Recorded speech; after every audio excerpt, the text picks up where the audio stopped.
Anaconda came out in 1997 and is a total guilty pleasure movie for me, as is the second one. But fuck you 3 and 4, you didn't even try.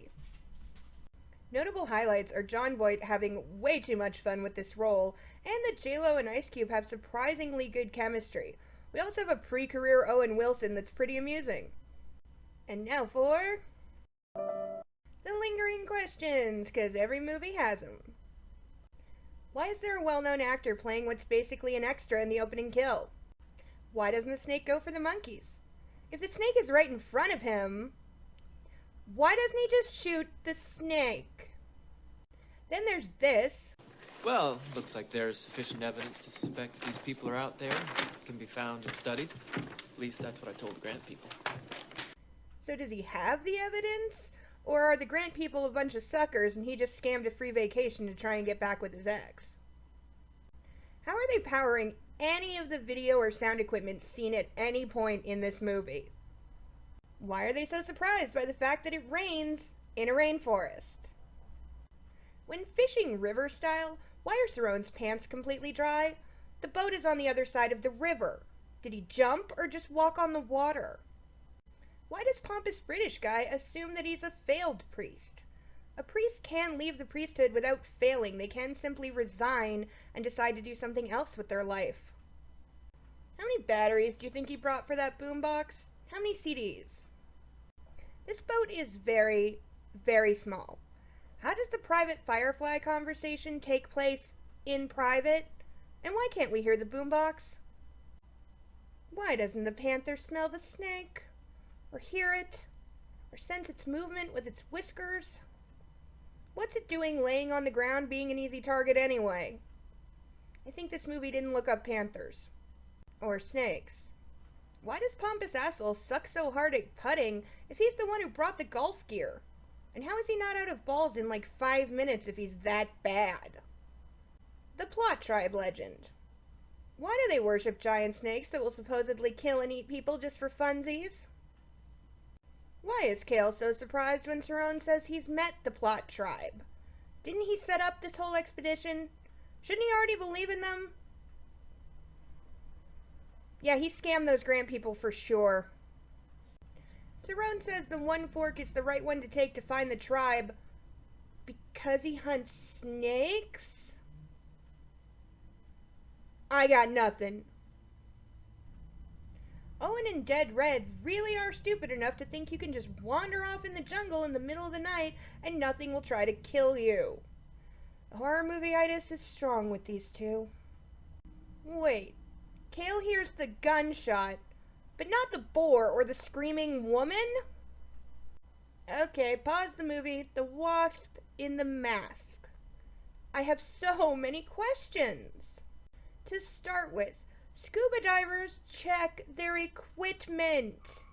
They then put it all on, get in the water, and check it again before actually diving. That's standard, and anyone who's certified knows that. Also, that is one huge ass bug. How did it not just block the tube entirely? Why did it take so long to wait to sting? And while I believe that Cerrone could find one of these just laying around because it's in the jungle, how did he put it in the mask without anybody seeing? Since Cale would have checked his equipment and found it in good working order before even putting it on, the only time Cerrone could have put the bug in there is between when Cale checked his equipment, put it on, and got in the water?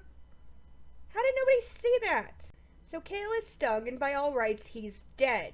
He's stung in either the mouth or the throat, which would swell and kill him within minutes, probably before they even get him out of the river.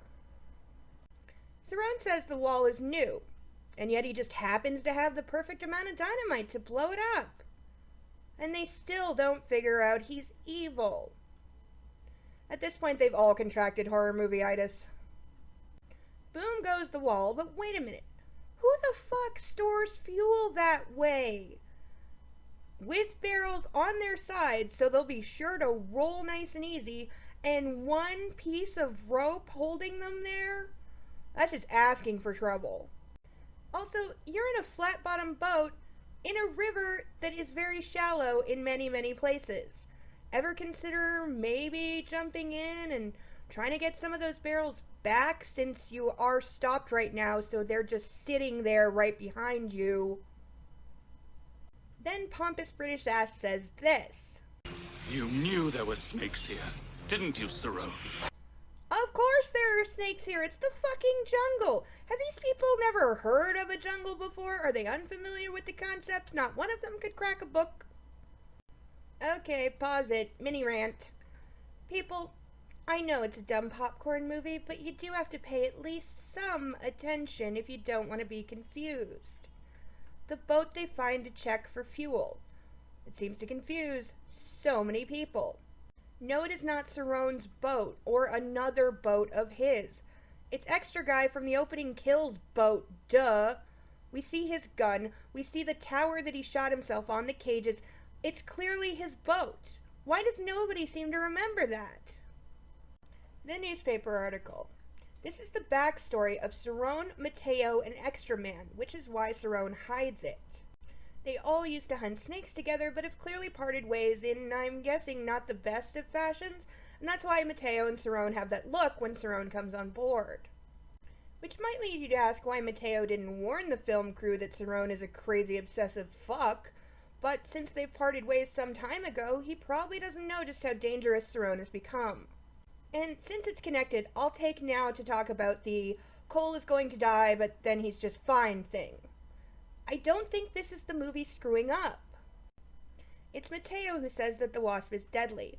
There's then another look between him and Cerrone where Cerrone looks very approving. For my 2 cents, Matteo is lying. He's already in cahoots with Cerrone, who probably made him an offer much like the one he'll make to Owen Wilson any second now. So the wasp is not actually deadly, but is just meant to lay Cale up enough that they have to take Cerrone's alternate route to get to the hospital quicker. Making Cale's slow recovery throughout the movie make actual sense, and explaining why an experienced captain like Matteo would just leave a big-ass coil of rope sitting by an open side right above the propeller. Because otherwise that's just really fucking stupid. I call bad editing on both the really awkwardness of Matteo falling in and the sudden camera angle change and appearance out of nowhere of the snake. That's some bad editing. Where did Cerrone get the Anaconda skin from? Also, he clearly doesn't give a fuck that someone has died, and they still don't realize he's evil. Why is J-Lo suddenly stupid? She believes Cale is dying. There's nowhere for Matteo to go or have gone, and she still wants to wait all night just in case he comes back. Back from where, you stupid bitch? How the fuck does British guy know how to drive that kind of boat? What is Cerrone's plan when fishing for the Anaconda? That line looks like I could snap it, and he knows anacondas can regurgitate the fucking hook. So really, what is the plan here? And why aren't they filming it like they said they would? He tries to blind it. Fine. So why doesn't he shoot the thing when he's got it on the line? He never even tries until after it breaks off, and he doesn't have Owen in a position to shoot it. Speaking of which, what is Owen doing while Cerrone's wrestling with it? Why doesn't he shoot it? When it's killing Owen, Cerrone could just stab it with the tranq dart. He's right there. For a guy who makes a living as a poacher, he really, really sucks at capturing snakes. How strong is the British guy if he can swing through a pane of glass and still cause a large bleeding head wound? Maybe it's him we should be afraid of. Has anyone in this movie ever even seen somebody tied up before? You never played cops and robbers as a kid? Not one of them is into bondage. If Cerrone didn't want the backstory article found, why did he bring it with him? What the fuck is that this is all a setup? She's right, to a point. After they found Cerrone, he did start manipulating them, and pretty much everything from that has been a setup of some kind. But did she really think that he got his own boat, stranded, at just the right time, in just the right place, to be found by them because why? He already had a boat, dynamite, and knew where the snake was. He didn't need you, bitch! At this point, why do any of them think they need Cerrone to survive? Just keep going the way you're going, get back to the city, and don't go fishing for any more anacondas. You'll be just fine. How is the water that shallow at the base of a waterfall? And how the hell does British guy climb that thing about 60 feet with no climbing gear, wet rocks, no experience, scared out of his mind in about 2 seconds? Seriously, J-Lo can't shoot Cerrone when he's 1 foot in front of her? What did the snake do with the British guy? We clearly see the snake let go of him as it's falling into the water. Is he even dead? How does Cerrone know it's a dart stabbing him in the back? And how does he not drown or get eaten by something else when they throw him in the river?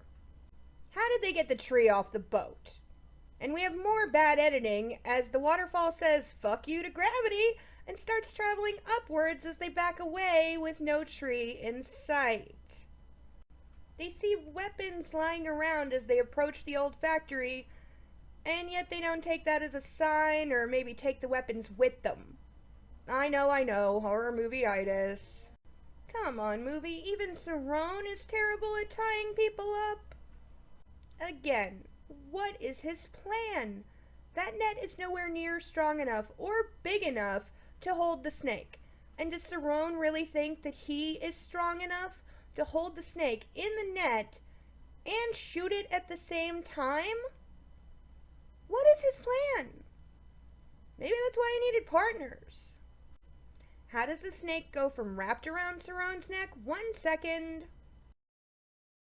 to having a clear path to eat him the next?